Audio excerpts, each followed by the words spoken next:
Webs for their flexibility that allowed me to participate in this debate without actually sprinting between the Moses room and Your Lordship's chamber. And I should perhaps declare my interest as an author. I'm not sure if trade non-fiction counts as creative sector or not, but it's certainly somewhere in the vicinity. My second one is on the way.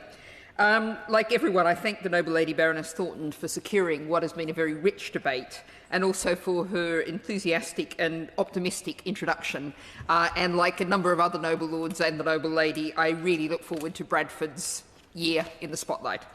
The Noble Lady's question takes a fairly narrow focus on the importance of the creative industries on jobs and growth.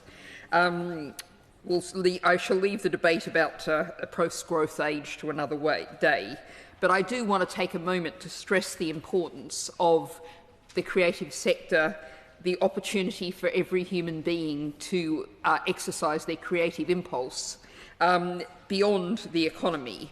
This is crucial to human well-being and flourishing to human life. If we think about walking past a cheerful mural painted by a local artist working with local school children, we need much more public art in our country to enrich our society. You think about people perhaps deliberately visiting a town centre to see a temporary installation made out of waste plastic, of which there's far too much, making a political point, but also building community. If we think about people simply being able to express their anger and frustration at the state of the world and the challenges they face in a creative form, which can be absolutely vital for people's mental health. And I think also perhaps something slightly less obvious to many people. The government is very focused on progressing science, but the creative sector and the scientific sector are intimately interlinked. If we look at where many ideas, many developments of scientific thought happens, it's actually in the creative sphere. And if Noble Lords are looking for example of this, I have to mention a great book I was reading recently, Children of Time by Adrian Tchaikovsky, which takes the understanding that's come from scientists about the intelligence of octopuses and starts to imagine in ways a scientist never could what that might actually mean. It's absolutely fascinating.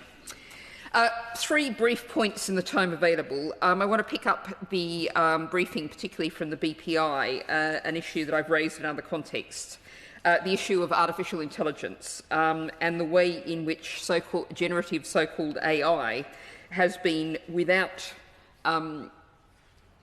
apparent legal standing, without justification, has been taking the work of many creative individuals and using it for their own purposes. Generative AI is plagiarism, and I think we need to see from the government much more action in that space. I also want to focus briefly, and drawing on here the briefing from the Music Venues Alliance, the way in which, particularly thinking about music venues, but I'd also include theatres in this as well, in which we have seen a collapse in provision outside London and even within London of small-scale venues. I can declare here that once in another life I was actually a reviewer of Fringe Theatre in London, and some of those venues are no longer functional, and I wonder how many of the young actors I saw in those events are still able to be in the creative sector, and how many have been forced out. Which brings me to my final point.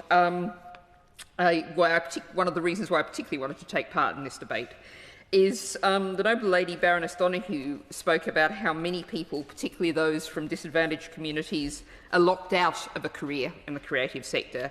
The Noble Viscount Colville spoke about how many people are being forced into ill health by the pressure and the uncertainty.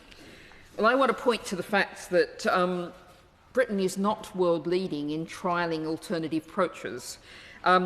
The Irish government is offering 2,000 artists €325 a week of a basic income over 3 years. The City of San Francisco is experimenting with a basic income scheme for 130 artists for 18 months. In the Netherlands, a music industry organisation has a smaller scale trial. If we are going to have a functioning, healthy, creative sector with a wide range of people involved, I would put to the noble lady, the Minister and the Government, that surely it could at least look at trialling a basic income as a way of allowing the creative sector to begin to flourish again.